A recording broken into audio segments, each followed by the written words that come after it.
नमस्कार, आप देख रहे हैं न्यूज इंडिया। आपके साथ मैं हूं अभिषेक। देहरादून उत्तराखंड में उत्तराखंड से एक बड़ी खबर आपको बता दें। मॉनसून सत्र का दूसरा दिन है। विधानसभा सत्र में अनुपूरक बजट पेश हुआ है। 5,600 करोड़ से ज्यादा का यह बजट पेश किया गया है। वित्त मंत्री प्रेमचंद अग्रवाल ने बजट पेश किया। विपक्ष ने कई मुद्दों पर सरकार को घेरा है। 23 अगस्त तक विधानसभा का मॉनसून सत्र चलेगा। तो ये बड़ी जानकारी आपको दे रहे हैं। उत्तराखंड में विधानसभा का मॉनसून सत्र चल रहा है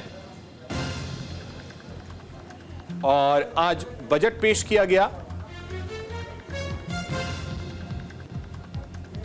वहीं दूसरी तरफ विपक्ष जो है वो सरकार पर हमलावर है। कई मुद्दों को लेकर सरकार को विपक्ष ने घेरा है।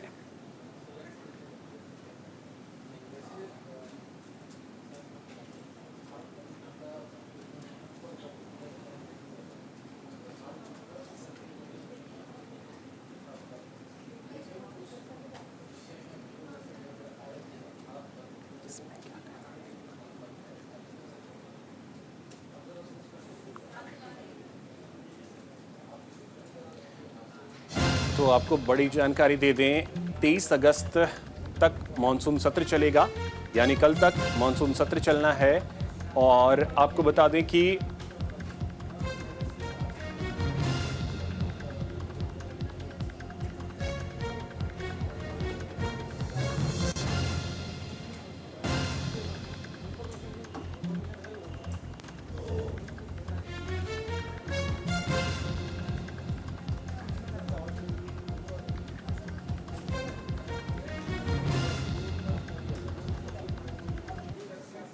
उधर गैरसैंण में उत्तराखंड विधानसभा सत्र के दूसरे दिन आज विपक्ष ने कानून व्यवस्था समेत अन्य मुद्दों को लेकर सदन के बाहर सरकार को घेरा।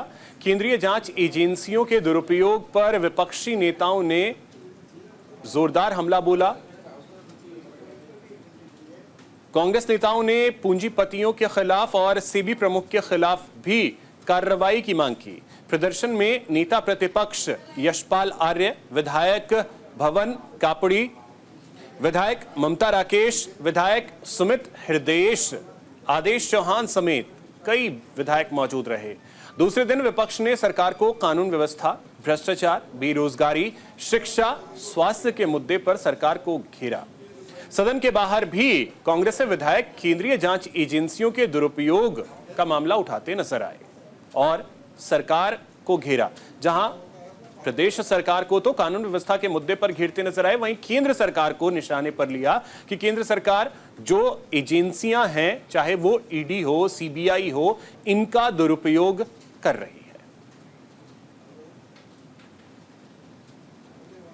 रहता है और लोकतंत्र में विपक्ष ही जनता की आवाज़ होता है।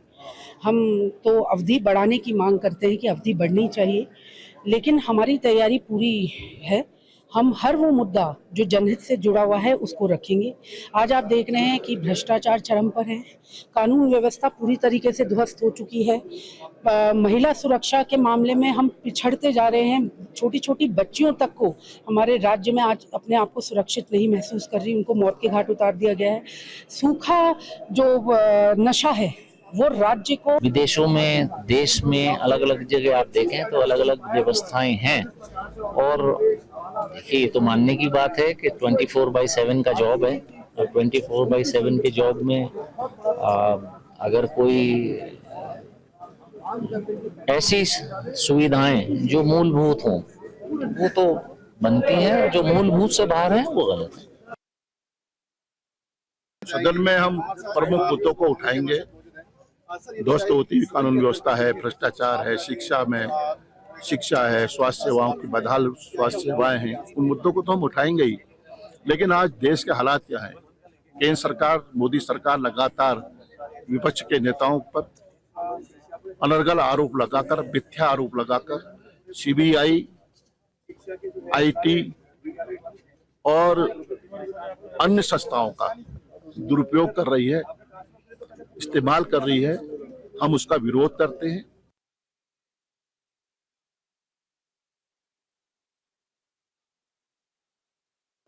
देखिए, सदन के अंदर सबसे जो बड़ा मुद्दा है कानून व्यवस्था।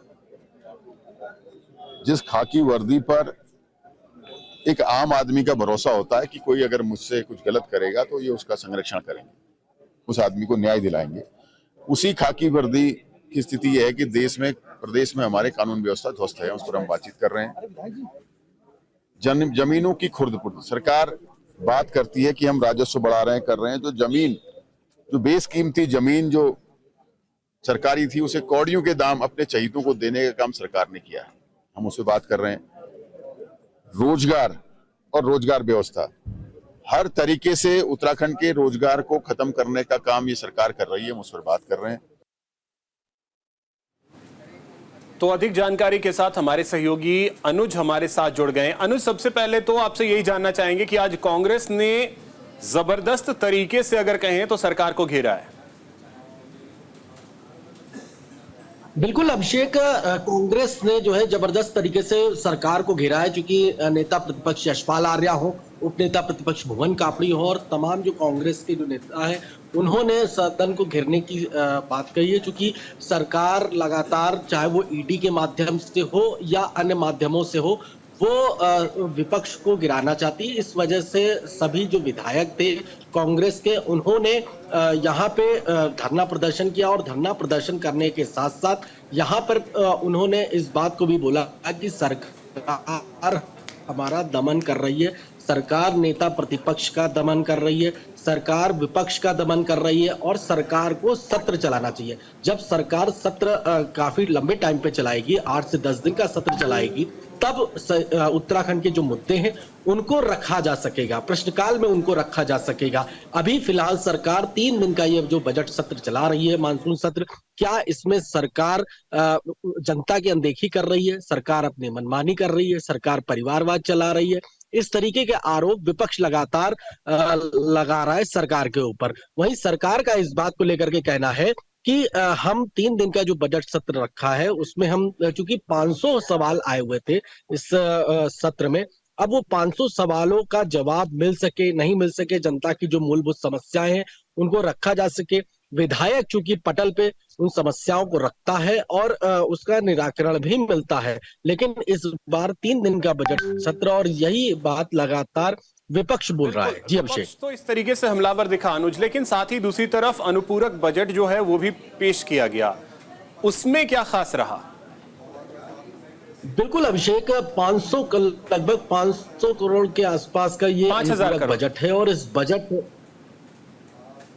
लगभग 5000 करोड़ रुपए का ये बजट है, अनुपूरक बजट। और इस बजट में सभी सुविधाओं को लेकर के, चाहे वो स्वास्थ्य हो, शिक्षा हो, आपका रोजगार हो, साथ ही साथ पेयजल हो, अन्य सभी डिपार्टमेंटों को लेकर के मद, क्योंकि हर डिपार्टमेंट में चीजें जानी है, मद जाना है। तो ये बजट जो है आज विधानसभा में पेश किया गया। वित्त मंत्री प्रेमचंद अग्रवाल ने इस बजट को पेश किया, चूंकि अनुपूरक बजट है और इसमें सभी विभागों के जो जिन मदों में पैसा जाना है, जिन विभागों से विकास कार्य होने हैं, चाहे वो सड़क को लेकर के हो, चाहे पानी को लेकर, और सबसे बड़ी समस्या अभिषेक सड़क को लेकर के दिखी कि हर जगह कहीं कहीं गांव में सड़क नहीं है, तो उन सड़कों को बनाने का प्रयास किया जाए। लोक निर्माण विभाग पे ये बजट जाए, साथ साथ अन्य विभागों में भी ये बजट जाए। इसी को लेकर के जो जनमानस की सुविधाएं हैं उसका ख्याल रख के बजट को पेश। चलिए ठीक है अनुज, बहुत शुक्रिया आपका तमाम जानकारी के लिए। 3 अन्य विधेयक भी पेश किए।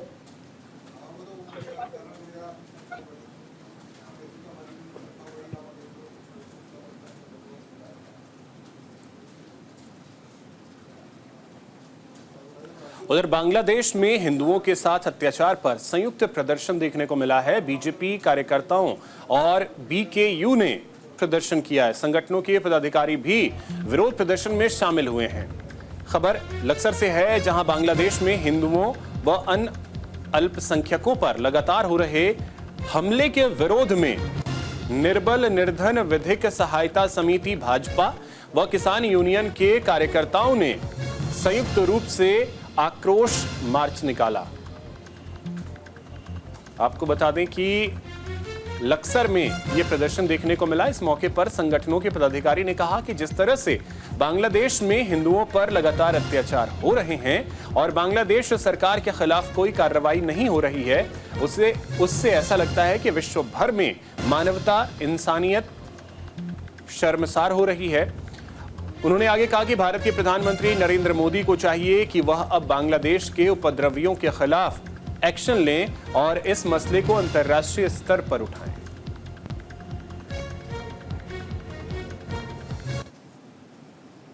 प्रधानमंत्री जी के नाम जो ज्ञापन दिया है, सभी सामाजिक संगठनों ने मिलकर भारतीय किसान यूनियन क्रांति, इस देश का किसान भी इसमें साथ है। और देखो, दुर्भाग्य की बात है, हमारी माननीय प्रधानमंत्री तक भारत जब ये कह रहे हैं कि इतना विकास भारत कर चुका है, तो भारत को इसमें हस्तक्षेप करना चाहिए, तुरंत हस्तक्षेप करना चाहिए बिना देर किए। और वहाँ पर चाहे जो भी हो, वहाँ के जो अल्पसंख्यक हमारे हिंदू लोग हैं, उन पर बिल्कुल अन्याय किसी भी कीमत पर ना होना चाहिए। और अगर उन पर ये देश हमारा मुख दर्शक बने हुए देख रहा, तो ये हमारे लिए दुर्भाग्य की बात है। अगर ऐसे प्रधानमंत्री के होते हुए भी अब तक वहाँ कोई निर्णय नहीं लिया गया, अब तक उनका इलाज नहीं करा गया, तो ये गलत बात है।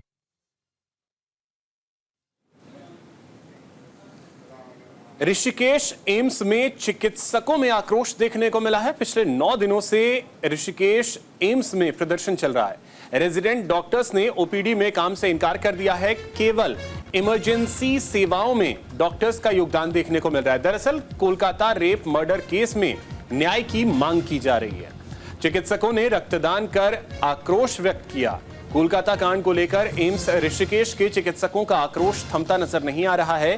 पिछले 9 दिन से रेजिडेंट डॉक्टर्स ने ओपीडी में काम बंद रखा हुआ है, केवल इमरजेंसी और ट्रॉमा सेवाओं में योगदान दे रहे हैं। ऋषिकेश एम्स के चिकित्सक कोलकाता कांड में ट्रेनी डॉक्टर के साथ हुई बर्बरता से आहत हैं और न्याय की मांग कर रहे हैं।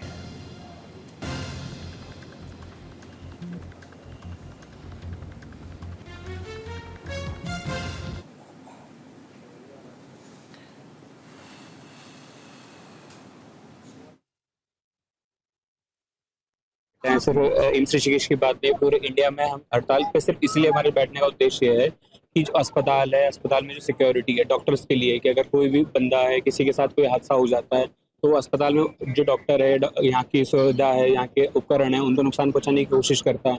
तो उसके लिए सीधा सा एक एक्ट होना चाहिए, प्रावधान होना चाहिए कि उनके अगेंस्ट कड़ी से कड़ी सजा उन्हें दी जानी चाहिए। प्रदर्शन जैसा कि आप देख रहे हैं पिछले हफ्ते से चल रहा है, जब से हमारे महिला चिकित्सक का आरजीकर मेडिकल कॉलेज में जो उनके साथ दुर्घटना हुई है, जो उनके साथ घटना हुई है, उस वक्त के बाद से ही हमारी सॉलिडारिटी आरजीकर मेडिकल कॉलेज के सारे छात्र छात्राओं के साथ है। और ये पूरे भारत में चल रहा है, सिर्फ एक इंस्टीट्यूट में नहीं। हम सब सॉलिडारिटी में उस महिला चिकित्सक के साथ खड़े हैं जो भी घटना उनके साथ हुई है। और हमारे अभी भी हड़ताल पे होने की वजह यही है कि हम चाहते हैं कि राष्ट्र प्रशासन हमारी मांगे सुने और सेंट्रल हेल्थ प्रोटेक्शन एक्ट के लिए हमें एक लिखित में आश्वासन दिया जाए। वहीं कोलकाता रेप मर्डर मामले में आम जन में आक्रोश देखने को मिल रहा है। हरिद्वार में युवाओं ने कैंडल मार्च के जरिए न्याय की मांग की। पश्चिम बंगाल में राष्ट्रपति शासन लगाने की मांग की गई है। बीजेपी ने बंगाल सरकार पर संवेदनहीनता का आरोप लगाया है। कोलकाता रेप और मर्डर मामले में आम जन में जबरदस्त आक्रोश देखने को मिल रहा है। हरिद्वार में युवाओं ने कैंडल मार्च निकाला और पीड़िता को न्याय दिलाने की मांग की है। इसके साथ ही पश्चिम बंगाल में राष्ट्रपति शासन लगाने की भी मांग की गई है। भगत सिंह चौक से चंद्राचार्य चौक तक कैंडल मार्च निकाला गया।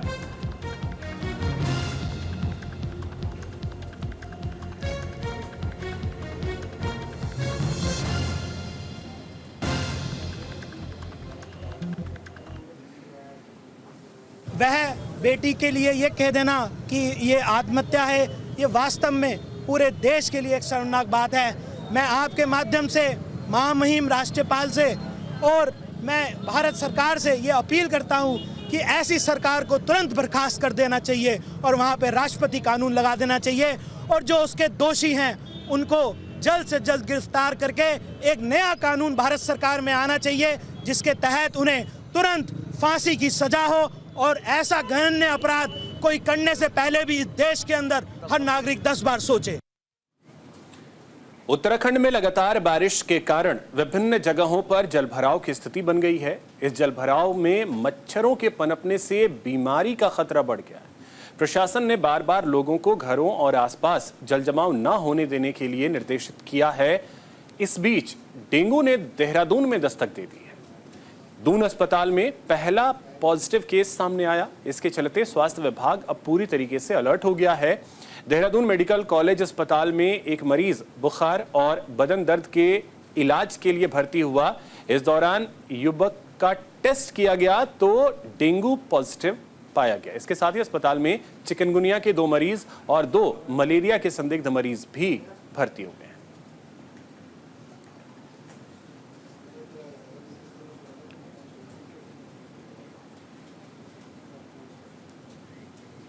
बारिश के मौसम में कई बीमारियों के पैदा होने का खतरा बढ़ जाता है। इसमें खासकर संक्रामक रोग जैसे डेंगू, मलेरिया, ये घातक बीमारियां होने लगती हैं।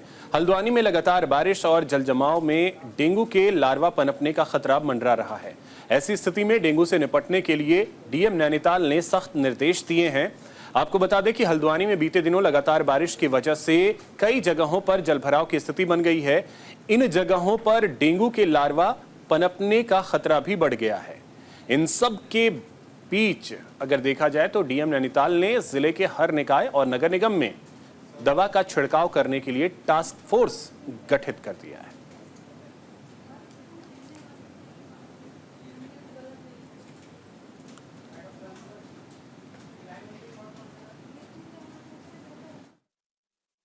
बरसात के मौसम से संबंधित बीमारियां होती है, उसके लिए हर नगर निकाय में छिड़काव के लिए टास्क फोर्स वगैरह वो सब नियुक्त कर दी गई हैं। जो विभागीय अधिकारियों की टीमें मॉनिटरिंग के लिए लगती है वो सब आदेश भी कर दिए गए हैं।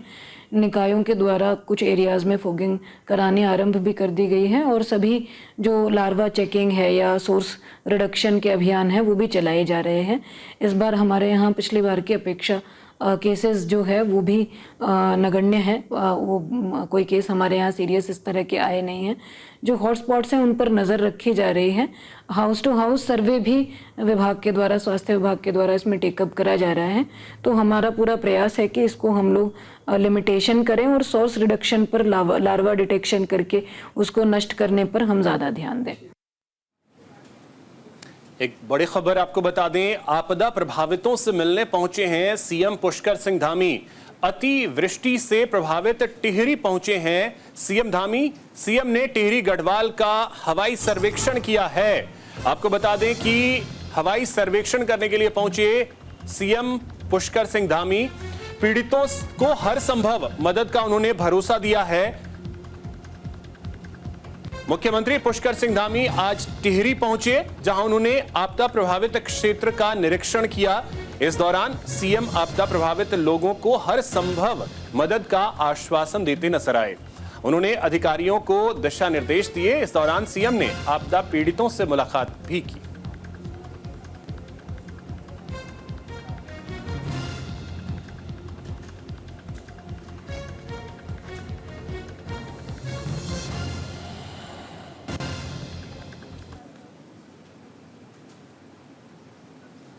अधिकारी को, जिला प्रशासन को कहा है कि जो अन्य भी जो गांव जहां पर भी इस प्रकार की संभावना या जिस प्रकार की आपदा की संभावना है, उन सभी स्थानों का आकलन कर लें और किन कारणों से ये आपदा आ रही है ये भी जरूर देख लें। और जो आपदा से पीड़ित हैं या आपदा से प्रभावित हैं उनको तत्काल सहायता करी जाए। और जो पुनर्निर्माण के कार्य हैं, आपदा से प्रभावित होने के कारण से जो नुकसान हुआ है उसको तत्काल किया जाएगा। उसमें कहीं पर भी किसी भी स्तर पर धन की कमी नहीं आने दी जाएगी। हमारा प्रयास होगा कि कम से कम जो है, जो भी नुकसान हुआ है उस नुकसान को जल्दी से जल्दी जो है पुनर्निर्माण किया जाए। खबर हरिद्वार से है, जहां एक महिला की फावड़े से निर्मम हत्या करने का मामला सामने आया है। युवक को पुलिस ने गिरफ्तार कर लिया है। आरोपी मां से प्रॉपर्टी अपने नाम करने की जिद कर रहा था। मना करने पर युवक ने मां को ही मौत के घाट उतार दिया और फरार हो गया। पुलिस ने जानकारी देते हुए बताया कि आरोपी मां से घर अपने नाम करने की जिद कर रहा था। आपराधिक मामले में लिप्त होने पर मां ने बेटे को खरी खोटी सुनाकर घर उसके नाम करने से मना कर दिया था।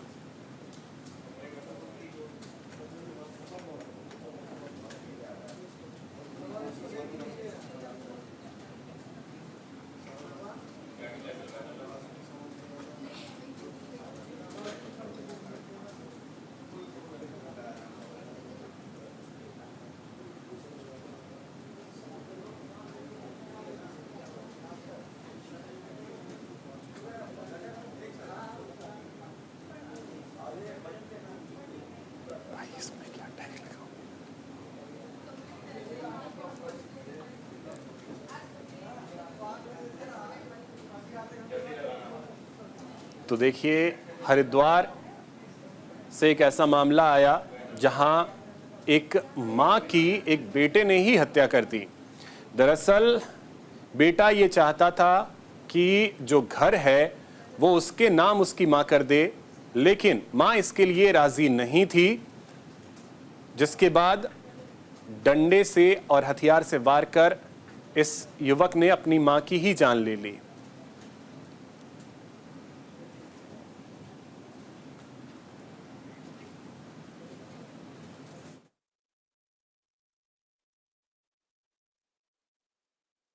युवक के द्वारा अपनी मां की हत्या किए जाने की सूचना पर पुलिस टीम वहां पहुंची थी। इस संबंध में मृतका के पति सूरज भान के द्वारा अपने पुत्र सावन के विरुद्ध हत्या का अभियोग अंतर्गत धारा 103(1) भारतीय न्याय संहिता पंजीकृत कराया गया था। एसएसपी हरिद्वार सर के द्वारा इस संबंध में हत्यारोपी की गिरफ्तारी एवं अन्य साक्ष्य संकलन के लिए तत्परता से कार्रवाई करने के लिए टीमें गठित करने के निर्देश दिए थे। एसएसपी सर के निर्देशों के अनुपालन के क्रम में 4 टीमें गठित की गई थी। इन टीमों के द्वारा लगातार फॉलोअप लेते हुए हत्यारोपी सावन को धनपुरा क्षेत्र से गिरफ्तार करने में सफलता हासिल की और अभियुक्त की निशानदेही पर हत्या में प्रयुक्त फावड़ा, डंडा और हत्यारोपी का उस समय पहना हुआ शर्ट बरामद करने में सफलता हासिल की है। अभियुक्त का चालान माननीय न्यायालय किया गया है। तो इसी के साथ इस बुलेटिन में इतना ही। नमस्कार।